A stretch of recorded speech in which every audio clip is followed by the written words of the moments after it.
In the cold wastes of the planet Darzalone 4, silence had always been its oldest inhabitant. The miners who came to strip its iron crust spoke often of the stillness beneath their feet, of the echo that seemed to hum back through the drills like a heartbeat. They laughed it off at first, calling it the planet's soul, a superstition to break the long night shifts. But beneath their laughter, something ancient was listening. The first tremor came during the third rotation of the mining season. It was brief, almost polite, a whisper through the dust storms. Yet deep below the planetary surface, something vast stirred. A pulse ran through the caverns, lighting veins of green luminescence that had slept for 60 million years. The miners felt it before they saw it. A vibration that shivered their bones, a chill that numbed their speech. Then the ground split open. From the fracture rose monoliths of black stone, their surfaces engraved with symbols that bled light.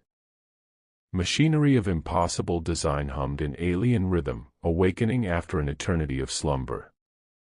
Out of that abyssal glow stepped the first of the Necrons, metallic skeletons, taller than men, their eyes burning with cold emerald fire.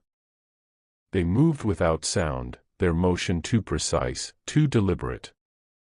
To see them was to feel an instinct older than thought, the primal terror that the dead could walk again. Colonial Command dispatched soldiers to contain what they called a localized geological event. The soldiers vanished within an hour. Their comms returned only static, and faint mechanical chanting that made the blood curdle in the listeners' ears. When the command center replayed the recording, they swore they could hear words within the static, ancient syllables spoken in a tongue that no human throat could form. The next day, the sky dimmed though no clouds were present. The sun bled green at the horizon.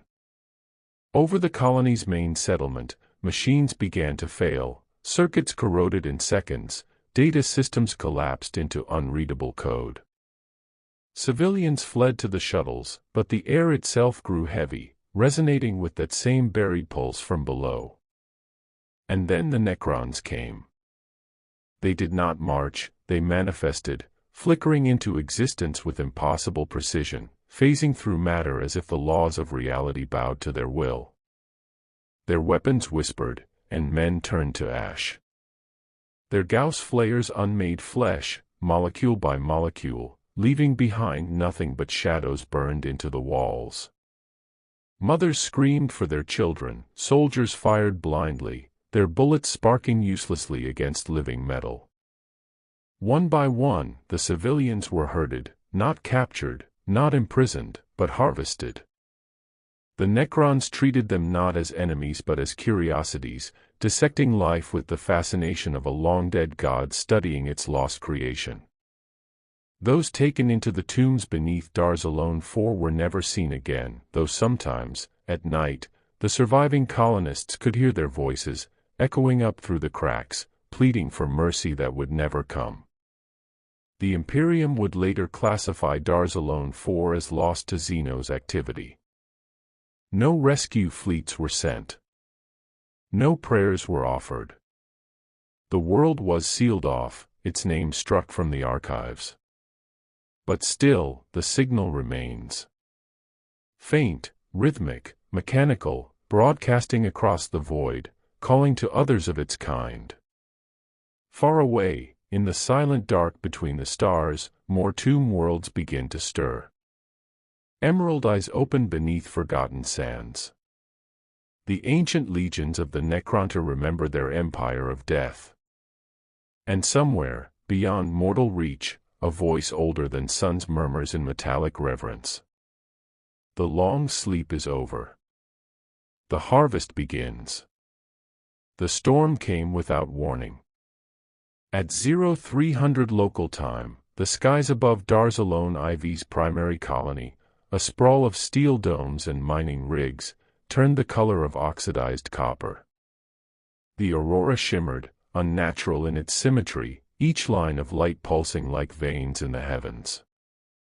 The settlers gathered on the perimeter balconies, whispering prayers or curses, staring at the spectacle that should not have existed. Then the light changed. Green. Cold, sterile, absolute.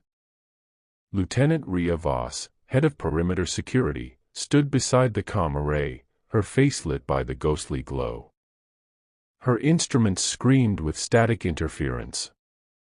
The planet's magnetic field was in flux, her screens bloomed with unreadable glyphs.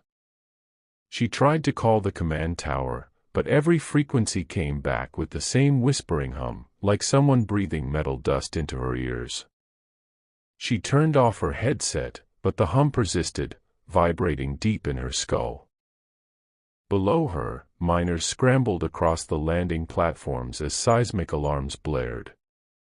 The ground cracked open between the domes, spilling emerald light like molten glass. What emerged was not magma, nor gas, nor flame, it was architecture.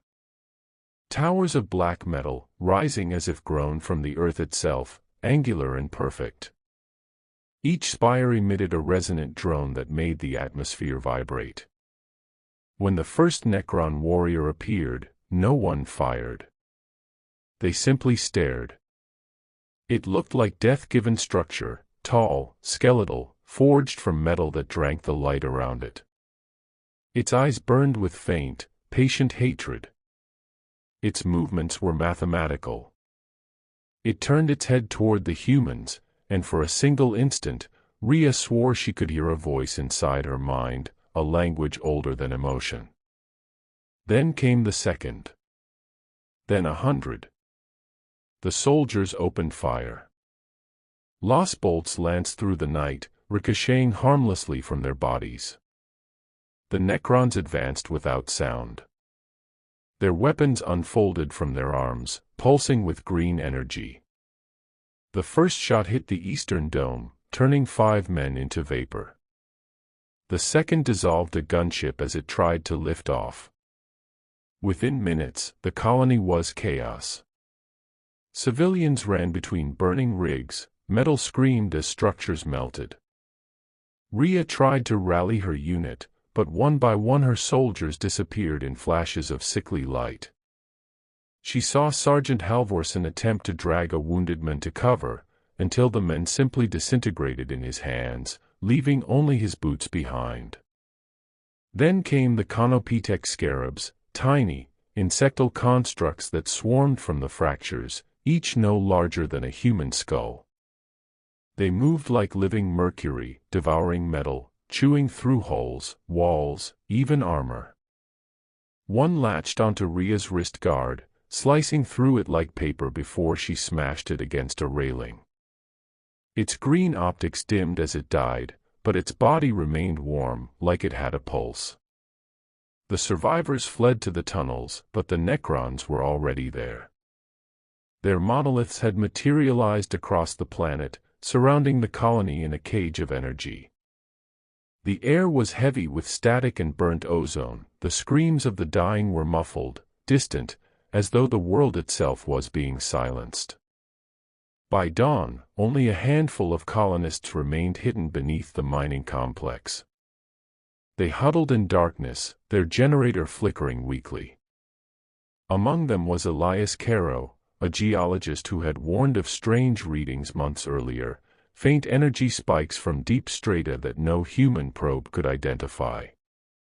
No one had believed him. Now his data flickered on a cracked screen, seismic pulses matching heartbeat intervals.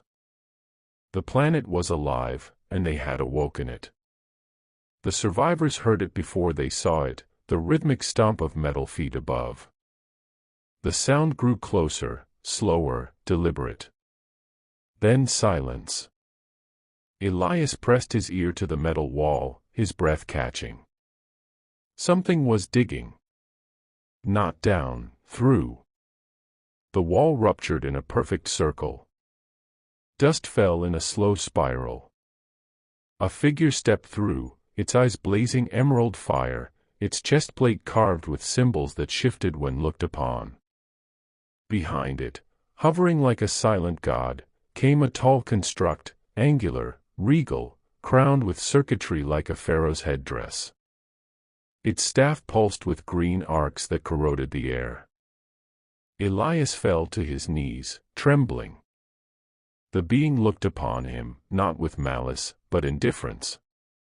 It raised its staff, and the chamber filled with light so bright it erased shadow.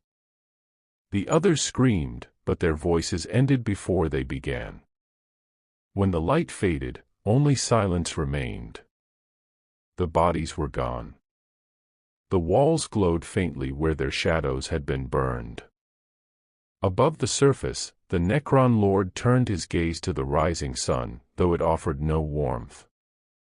Around him, thousands of metallic forms stood in perfect ranks, their eyes reflecting the same green hue.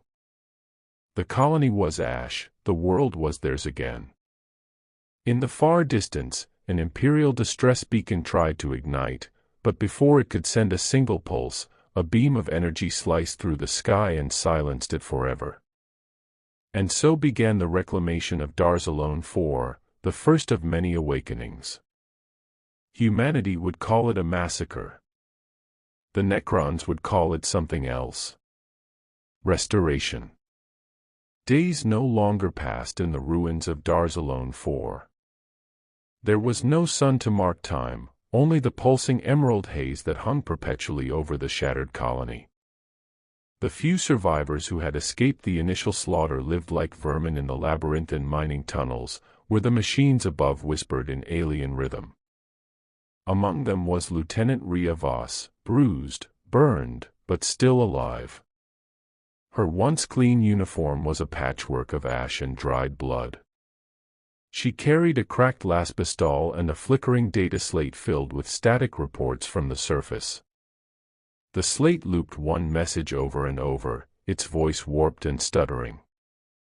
This is Imperial Outpost Darzalone IV, under attack by unknown mechanical entities. They are not human.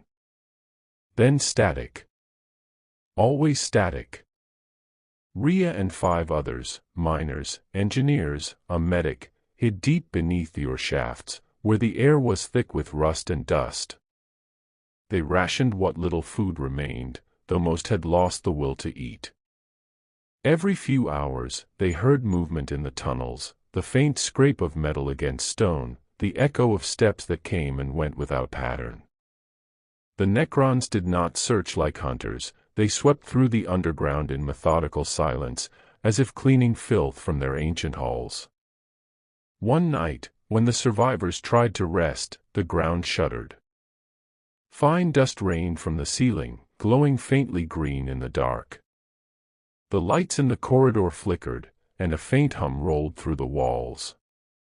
Elias Caro, the geologist, whispered, "They're tunneling again."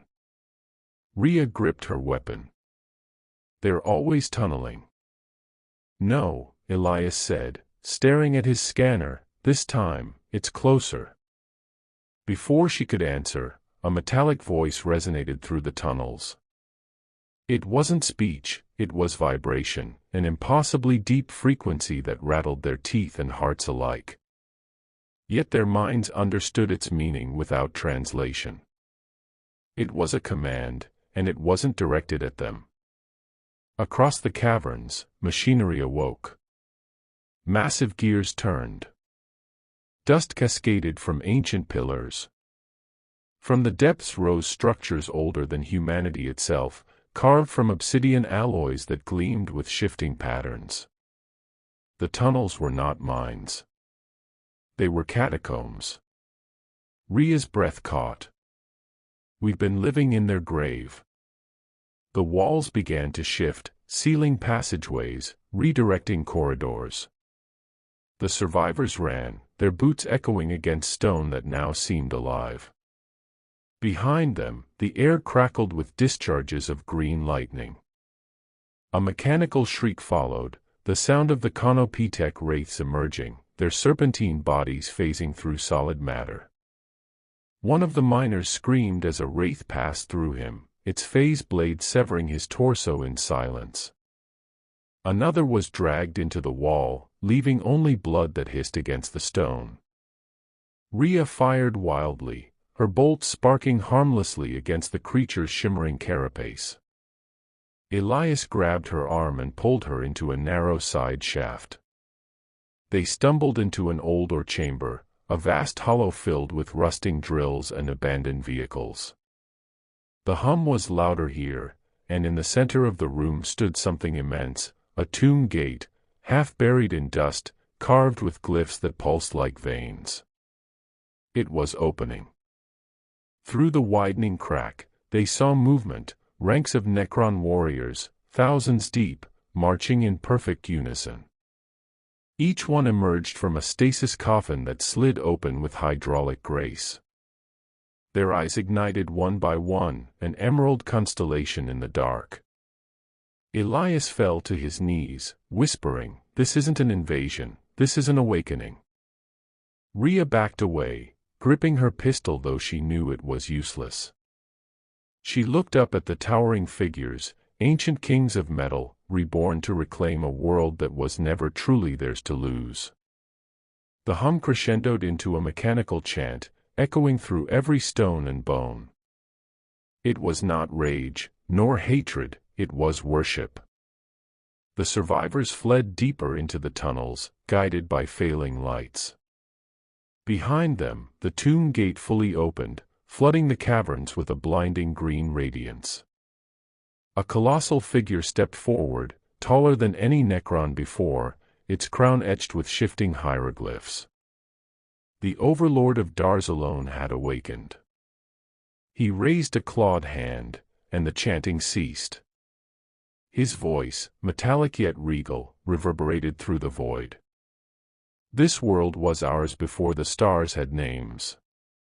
Let the vermin witness the return of eternity." Above the surface, the clouds broke apart as green lightning split the heavens. The entire planet trembled beneath that declaration. The dead had not only risen, they had remembered. And somewhere, far across the void, other tomb worlds stirred in answer. The moon of Darzalone 4 hung swollen and pale above the green haze, casting a sickly reflection across the shattered plains. It was no longer a celestial body, it was a mirror for the light below, the glow of a world being consumed piece by piece. Imperial records would later call this night the Harvest Moon, but those who survived, if any truly did, remembered it as the night when the machines learned to hunt with hunger. Lieutenant Rhea Voss had not slept in 2 days. Her eyes were raw, her uniform torn, but her mind burned with the one thing that refused to die, defiance. The handful of survivors she led had dwindled to 3. Elias Caro, the geologist, was one of them, his voice hollow, his sanity thin. The third was Nyla Trent, a medic who spoke rarely now, her hands trembling whenever the green light flickered near. They had found shelter in an old ore processing station at the far edge of the valley, where ancient machines sat frozen in rust and silence. From there, they watched the plains below, the Necrons moving like an army of ghosts, harvesting the ruins. The air shimmered with their energy weapons, flashes of green dissolving buildings, people, and vehicles alike. The machines were not fighting anymore. They were cleansing. Elias studied their movements through cracked lenses. "They aren't random," he muttered. "They're following a pattern, triangulating." "Triangulating what?" Rhea asked. He turned to her with the look of a man who no longer believed in rescue. "Us." A tremor rolled through the ground, gentle at first, then stronger. The ore station's lights flickered, and dust fell from the ceiling like snowfall. From the plains below, a new sound rose, a mechanical choir, rhythmic and resonant, vibrating in the bones. The Necrons were chanting again, their voices merging into a single harmonic tone that warped the air. Through the haze, Rhea saw it, a colossal shape moving between the ruins. It wasn't walking, it was gliding, suspended by unseen power. The monolith, black as void, its faces carved with glowing hieroglyphs, each one shifting like living script. From its base poured ranks of warriors and immortals, their movements perfectly synchronized. The Tomb World's army had fully awakened.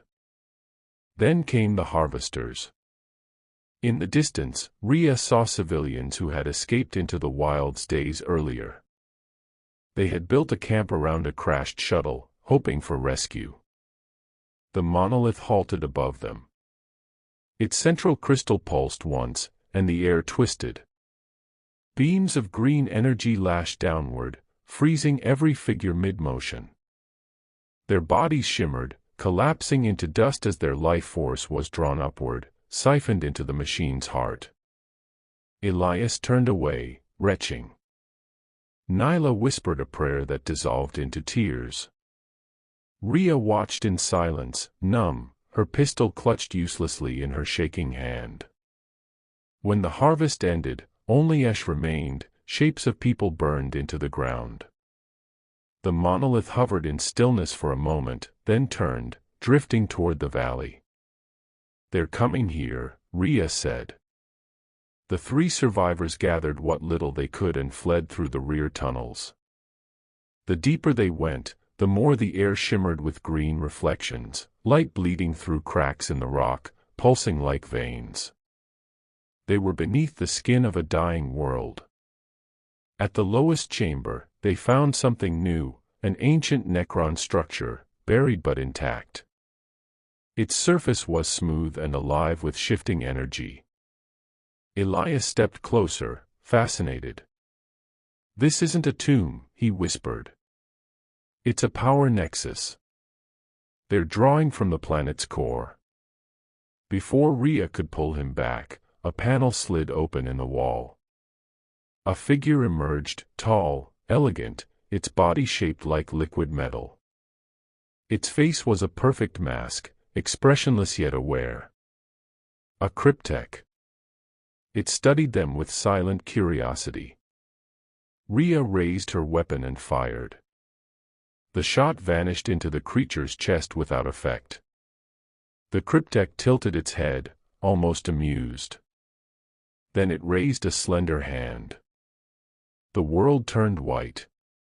When Rhea awoke, she was no longer in the tunnel. She was standing in an open chamber of impossible geometry, surrounded by green pillars that reached into darkness. The air hummed with cold. Elias and Nyla were nowhere to be seen. From the void ahead, the Necron overlord stepped forward. His eyes burned brighter than ever, his staff humming with cosmic resonance. "You awaken where empires sleep," he said, his voice echoing through her skull. "You dig where gods once bled. You will witness the restoration of eternity." Rhea tried to speak, but her throat refused. The overlord leaned closer, his gaze dissecting her soul. "Do not fear. You are the last of this generation. You will not die, yet." The chamber's light intensified, swallowing her scream as the machines began their work. Outside, beneath the harvest moon, the last human heartbeat on Darzalone 4 faded into silence. And the world, at last, belonged only to the dead. Rhea awoke to the sound of silence. Not the silence of rest or peace, but the silence that exists only in places where life has never belonged. She lay upon a cold obsidian slab, her wrists bound by metallic restraints that hummed faintly with energy. The air around her shimmered with static, green currents running along walls that were alive with glyphs, each symbol pulsing in rhythm with a distant, mechanical heartbeat. The chamber was vast, cathedral-like, its architecture curved in geometries that disobeyed reason. She was not alone. Across the room, Elias Caro stood motionless, suspended in a pillar of pale green light. His eyes were open, staring straight ahead, unblinking. Nyla Trent was beside him, her body limp, her chest rising faintly with each breath.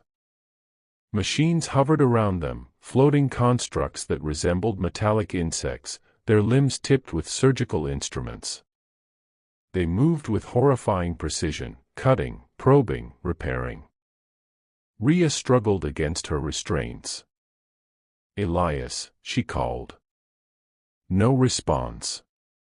Only the echo of her voice, dull and swallowed by the walls. Then came the footsteps. From the far end of the chamber, flanked by two towering Lichguard, the Necron overlord approached. His form was regal, his movements deliberate, almost ceremonial. His metallic frame was adorned with engraved runes that shimmered like liquid emeralds. His staff, crowned with a glowing orb, hummed softly with unholy resonance. He stopped before her, his skull-like visage tilting downward, studying her like a specimen. "You are persistent," the voice reverberated, not through the air, but through her bones. "Flesh should not cling so stubbornly to existence. Yet here you are." Rhea glared up at him, her breath shaking. "What are you?" "What we have always been," he answered. "The first kings. The true heirs of eternity."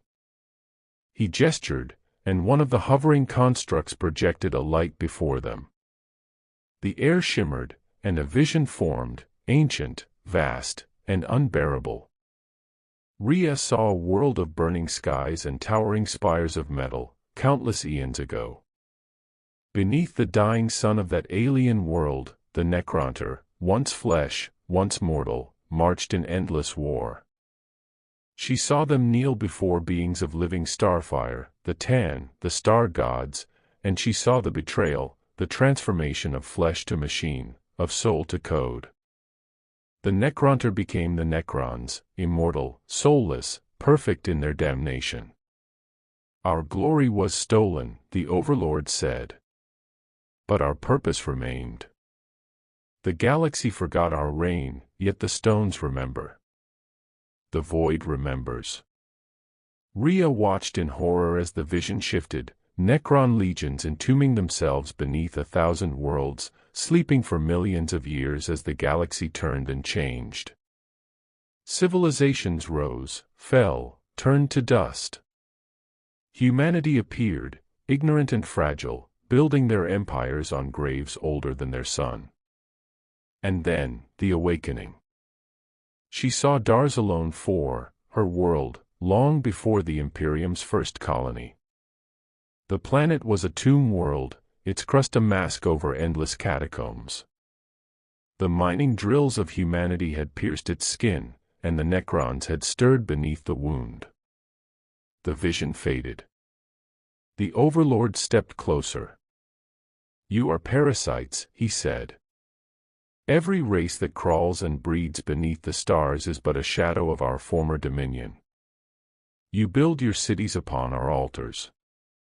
You pray to false gods while the true gods lie broken in the dark. And now, we rise to reclaim what was always ours." Rhea's voice trembled. "You're monsters. Monsters." The Overlord tilted his head. "No. We are memory. And memory endures." He turned away, his gaze falling upon Elias, still trapped within the light. "Your companion possesses knowledge of this world's core. It will serve the restoration. The energies beneath Darzalone will awaken the legions still buried. The cycle continues." Rhea strained against her bonds again. "Let them go." The Overlord raised his staff slightly.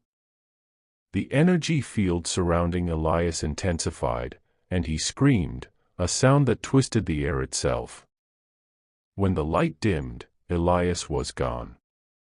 In his place stood a metallic figure, taller, sharper, its body gleaming with newly forged metal. Its eyes flickered once, then steadied to a steady green glow. Rhea's heart shattered. "What have you done?" "Improved him," the Overlord said simply. The new Necron turned its gaze toward Rhea, its movements hesitant, almost human for a fraction of a second. Then it straightened, awaiting command. The Overlord approached her again. "You will bear witness," he said. "It is fitting. For the fleeting life of your kind has always been to watch eternity reshape itself." He raised his staff, and the restraints around her dissolved. Rhea collapsed to the ground, gasping. "Run," the Overlord said. "Tell your dying Imperium that the stars no longer belong to men." She hesitated, unsure if this was mercy or mockery. But when the Lich Guard stepped aside, she fled. The corridors twisted and pulsed with alien light as she ran. Behind her, the sound of activation echoed, thousands of tomb chambers opening, the hiss of ancient stasis fields collapsing. When she reached the surface, the sky was no longer black. It burned green, alive with descending monoliths. The air thrummed with energy, and from every fracture in the ground rose the armies of the dead. In the distance, mountains moved, revealing colossal pylons buried for millennia. They rose like fangs from the earth, forming a vast geometric pattern across the planet's surface. Lightning arced between them, weaving a web of energy that stretched into orbit. Rhea collapsed beside the ruins of a shuttle, her body shaking, her mind broken by the enormity of what she saw. Darzalone 4 was no longer a planet, it was a machine, awakening itself, rebuilding from the core outward. She looked to the horizon, where the Overlord's monolith hovered above the plains. She could see him within, motionless, regal, eternal.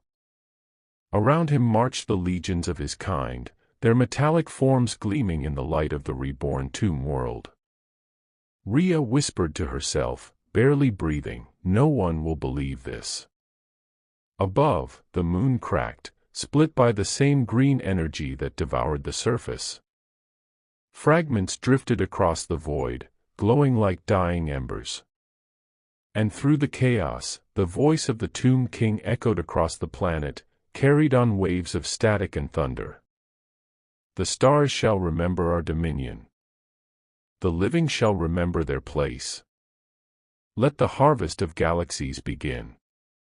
Rhea screamed into the storm, but her voice was lost, just another echo beneath the dust. There was no sunrise on Darzalone 4 anymore. The skies had become a dome of green aurora, veined with lightning that shimmered endlessly, never dimming. The planet no longer rotated in harmony with its sun, it hung in unnatural suspension, enslaved to the pulse of the machine below its crust. From orbit, the once human world now glowed like an emerald wound in the void. Where cities had stood, vast geometric symbols burned into the surface, forming networks of perfect precision. The imperial records would later name it the Silent Empire, but by the time that name was spoken, Darzalone 4 no longer existed in any form recognizable to men. Deep beneath the surface, the Necron Overlord surveyed his reborn dominion. He stood upon a grand dais within the tomb citadel, surrounded by towering pylons that channeled energy from the planet's molten heart. Each pulse resonated like a heartbeat through the metallic halls, a rhythm as old as the stars. Around him, legions of warriors and immortals moved in mechanical unity. They did not tire. They did not think. They executed the will of their master with perfect obedience, rebuilding their world layer by layer. Hovering beside the Overlord, the cryptech reported in a voice like grinding stone. "The planetary core has stabilized, my liege. The pylons of phase reconstitution are complete. The awakening sequence proceeds across 1,000 tomb clusters." The Overlord's eyes glowed brighter. "And the skies?" "Purified, my liege. All organic interference has been extinguished. The last human breath expired 1 cycle ago." Silence filled the chamber, a reverent, eternal silence. The kind only gods and the dead could appreciate. But the Overlord's thoughts were not at rest. Deep within his corrupted data core, fragments of the past still flickered. Ghosts of memory. Faces of flesh. The laughter of a people long turned to dust. The Necronter, his people, before immortality had stripped them of everything that made them human in their own alien way. He turned from the cryptek, gazing into the abyss of the great reactor pit.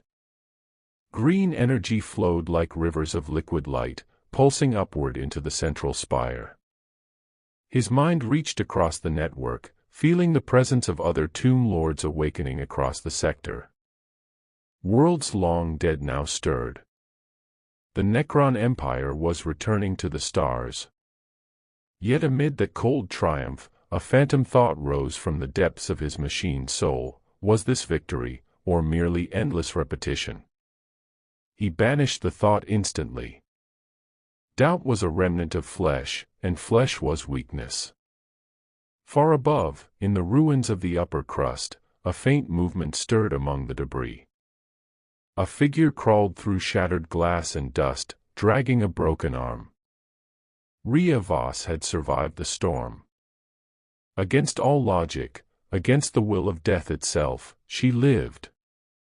The air burned her lungs, every breath tasting of metal and ash. Her skin was scarred from radiation and energy burns. Yet her mind, fevered though it was, clung to one purpose: escape. She staggered through the ruins, each step echoing in the empty silence. Once there had been noise, battle, screams, fire.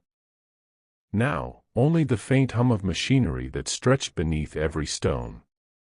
The world itself was humming. In the distance, she saw something impossible, a beacon of human design, half buried in the sand. The wreckage of a Valkyrie shuttle, its transponder still blinking faintly red. Her heart stuttered.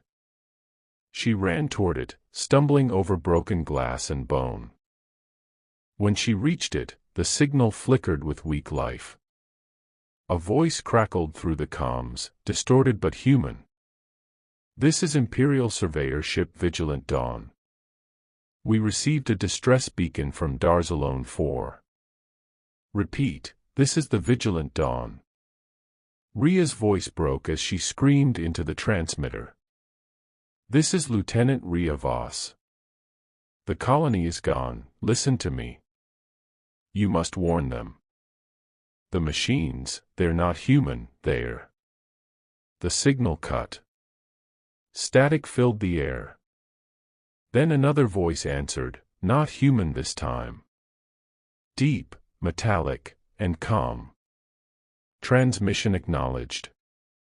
Rhea froze. The beacon's red light shifted to green. The air vibrated with the same pulse that had haunted her since the mines. She looked skyward, and saw the Vigilant Dawn descending through the clouds. But as the ship broke through the haze, she realized her mistake. It was not a ship. It was a monolith, descending like a black god through the storm. The ground split open beneath her feet. From the fissure emerged a line of Necron warriors, their eyes glowing brighter in the stormlight. She ran, screaming, firing her pistol uselessly at their metallic frames.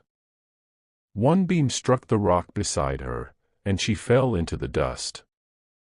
The warriors surrounded her, their movements synchronized and silent. One raised its weapon, preparing to fire. But then, a metallic voice echoed across the plain. "Hold." The Necron Overlord stepped through a phase portal, materializing before her in a shimmer of light. The storm bent around his form, the energy of the world itself bowing to his presence. He regarded her with the same cold curiosity as before. "You persist, human." Rhea spat blood, trembling. "You'll never win, the Imperium will find you." The Overlord's eyes dimmed briefly, amusement, perhaps. We are not at war. War implies opposition. There is none left to oppose us. He extended a skeletal hand. You have seen the rebirth. You have walked upon a world remade. Tell your kind, if any remain, what awaits them. Rhea stared at the hand, half in disbelief, half in terror. Then she realized it wasn't an offer. It was a command. The Overlord gestured, and a beam of light enveloped her. Her body lifted from the ground, her mind burning with pain as the phase technology tore through matter. The last thing she saw was the Overlord's gaze, bright as a dying star. Then, nothing. In the tomb citadel below, the cryptek bowed once more. The human has been dispatched, my liege. Shall we pursue further awakening sequences? The Overlord turned toward the vast star map now projected before him, a holographic rendering of the galactic rim. Hundreds of tomb worlds glowed faintly across the void, responding to Darzalone IV's signal. Yes, he said. The galaxy sleeps upon our bones. It is time they remember their masters. The cryptek's optics shimmered. And the Imperium. They will hear the silence soon enough. He looked once more toward the surface, where the green aurora burned against the endless night. His voice was calm, regal, eternal. Let the silent empire rise. And from the depths of Darzalone IV, the sound came again, ancient, infinite, and mechanical. A chorus of the dead, echoing through space. A song that no living thing could survive to hear. The void was alive with light. Not the comforting gold of a star, nor the red flame of war, but a deep, spectral emerald that rolled across the firmament like a plague. From the edge of the Darzalone system to the heart of Segmentum Tempestus, Vox relays began to fail. Beacons flickered out. Astropathic screams were silenced mid-cry. The stars themselves seemed to dim as the signal spread. On every Imperial vessel within the region, the same vision appeared unbidden on every screen, cogitator, and auspex array, an image of a metallic skull, ancient and impassive, its eyes burning with alien fire. Beneath it, a single word of machine code scrolled endlessly. Reclamation. No one understood what it meant. Not yet. In orbit, what remained of the vigilant Dawn drifted powerless amid the emerald storm. Its hull was fractured, its crew dead or worse. Inside the shattered command deck, Captain Leontes's body hung weightless, his eyes open to the void, reflecting the green glow that now dominated the stars.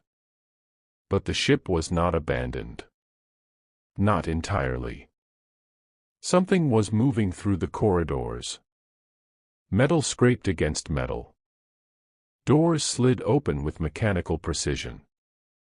From the vents poured a mist of shimmering particles, Conopithec scarabs, thousands of them, swarming through the wreckage like a tide of living dust.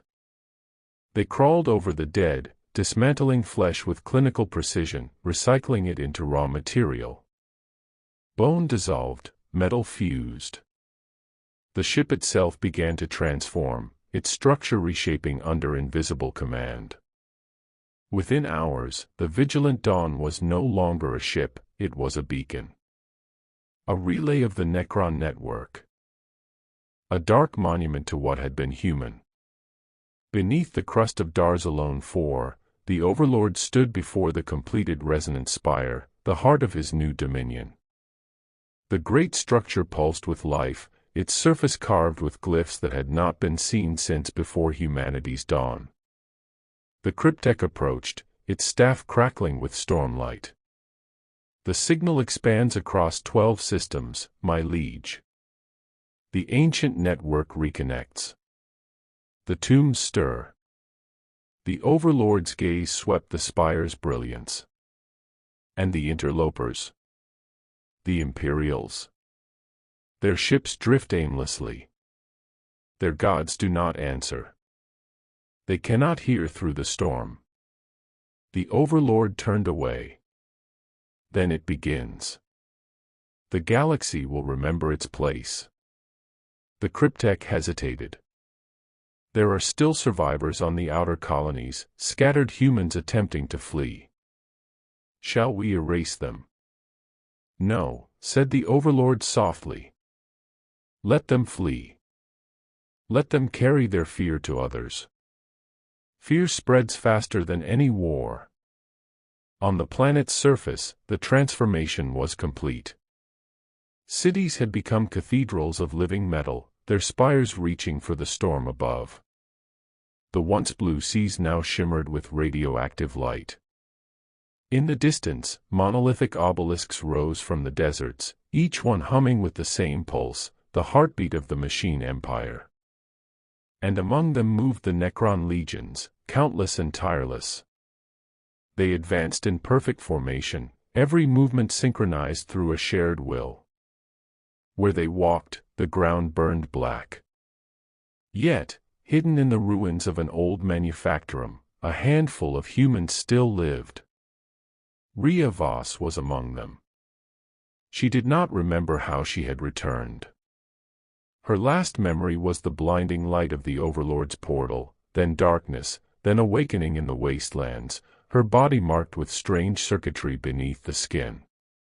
She could hear the pulse in her blood, matching the rhythm of the world. The others called her cursed. She said nothing. She only stared at the horizon, where a green dawn was breaking. "We can't stay here," whispered one of the survivors, a former guardsman named Lauren. "The air's getting worse. The machines will find us." Rhea turned toward him, her voice hoarse. "They already have." As if on cue, the ground trembled. From the east came the sound, low, metallic, unending. A phalanx of Necron warriors was advancing, their silhouettes glowing through the dust.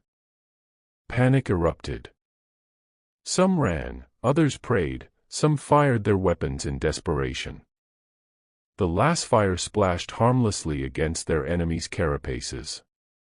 The warriors moved forward, silent, methodical. Rhea did not move. She felt no fear now, only understanding. When the first warrior approached, she raised her hand. The sigils beneath her skin flared green. The Necron halted, scanning her. Then, impossibly, it bowed its head. The others stopped as well. Rhea felt a presence enter her mind, a cold, vast consciousness that filled every thought. It was the Overlord, speaking without words. "You carry our mark, human. You have seen what others cannot. You are not like them." She fell to her knees, gripping her head as visions poured through her, the ancient war against the old ones, the pact with the Tan, the death of stars, and the long slumber beneath blackened worlds. "Why me?" she gasped aloud. "Because you survived. Because you remember." The Overlord's voice was neither cruel nor kind, it was simply inevitable. "You will serve as our witness. The living must understand what eternity truly means." The world tilted. The green light engulfed her. And when it faded, Rhea Voss was gone. From orbit, Darzalone 4 erupted in brilliance. A surge of energy burst from the planet's core, expanding into space like a wave of emerald fire. One by one, dormant tomb worlds across the sector awakened, answering the call. Entire star systems flickered with unnatural light. On a distant Imperial outpost, a lone astropath screamed as the visions reached him. He saw the galaxy burning in green fire, saw worlds turn to metal and flesh unmade. He saw an empire of silence stretching from one edge of the Milky Way to the other. His final words before his mind broke were recorded by the ship's Vox. "They are not coming, they are already here." Within the tomb citadel, the Overlord watched the spreading network through his star map. The cryptek approached once more, its voice reverent. "The reclamation proceeds without resistance. The ancient dynasties rise again. You have restored the empire, my liege." But the Overlord's gaze was distant. He looked beyond the holograms, beyond the stars themselves. Within the silence of his own mind, the ghost of memory stirred again, the memory of warmth, of sun, of a sky that was not metal. He remembered a name he no longer possessed. A wife. A child. A home under the burning star that had cursed them all. He closed his eyes, though he had none to close. "The empire rises," he said quietly. "And yet, I feel nothing."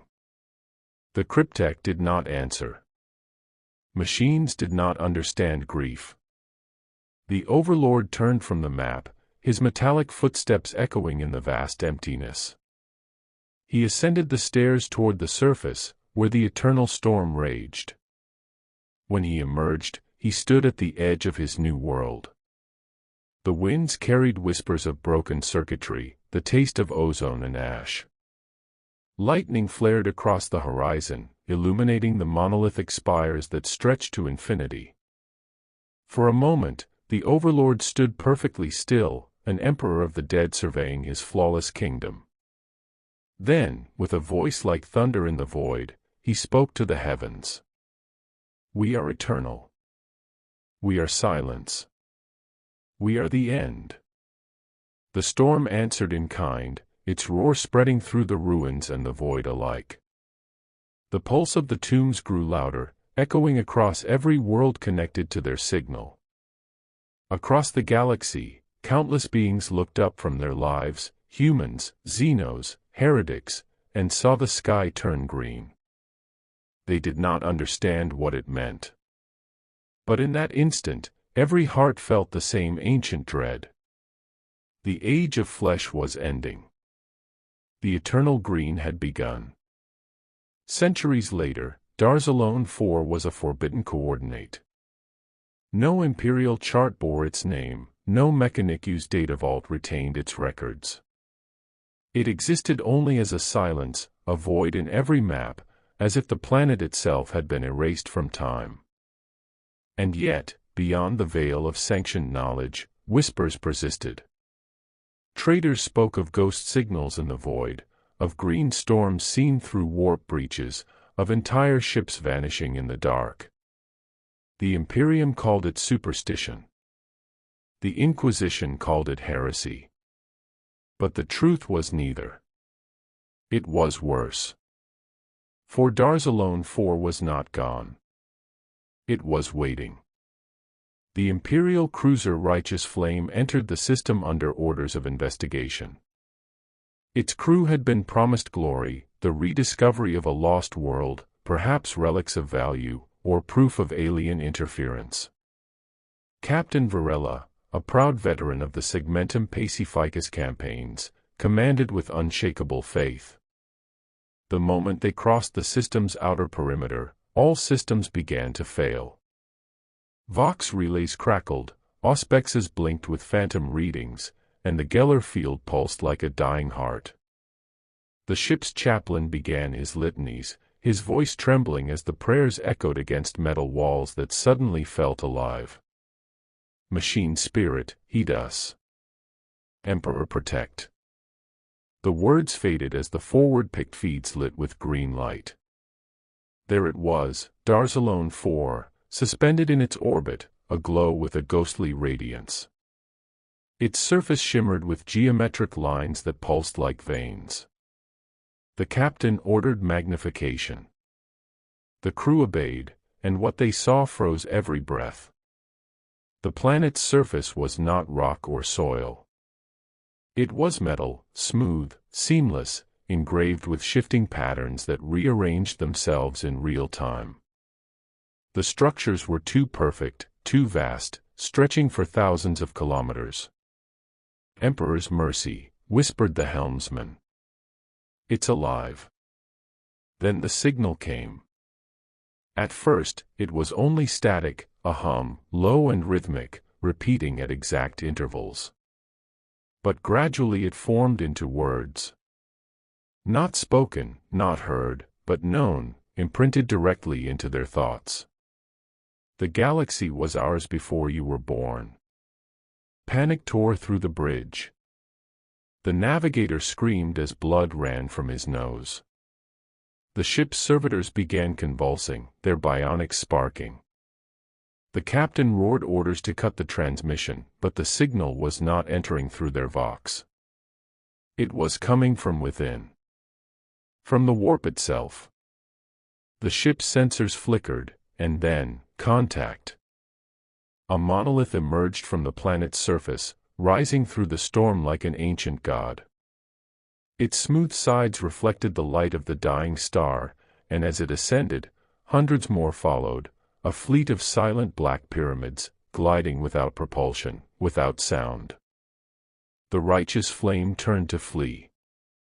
Engines roared, warp drives screamed, but it was already too late.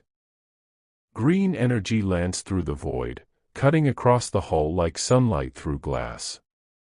Whole decks vanished in silence, their occupants vaporized. The ship's core ruptured, spilling molten fragments into space. Through the chaos, Captain Varela stumbled toward the observation deck, half his face burned, his vox implant sparking. Outside, he saw them, Necrons, moving between the monoliths like insects of iron, forming ranks even in the void. Their eyes burned brighter than stars. One of them turned its gaze toward the crippled cruiser. The captain felt something pierce his mind, a cold, invasive thought that froze his heart. He could feel the voice.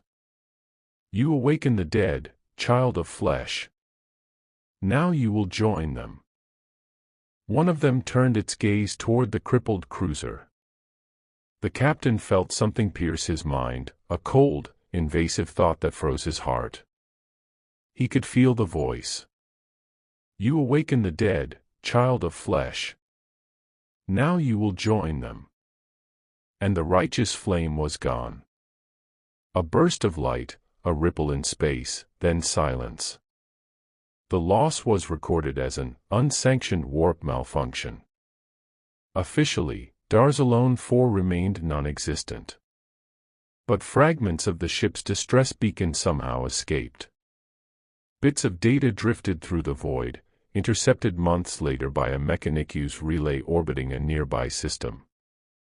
Most of the transmission was corrupted, but one fragment remained intact, a fragment of sound, filtered through layers of static.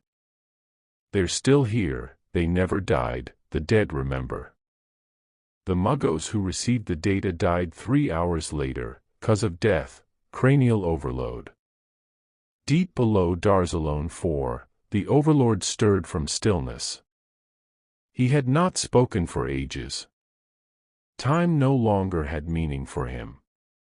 Empires had risen and fallen while his consciousness drifted between wakefulness and endless data streams.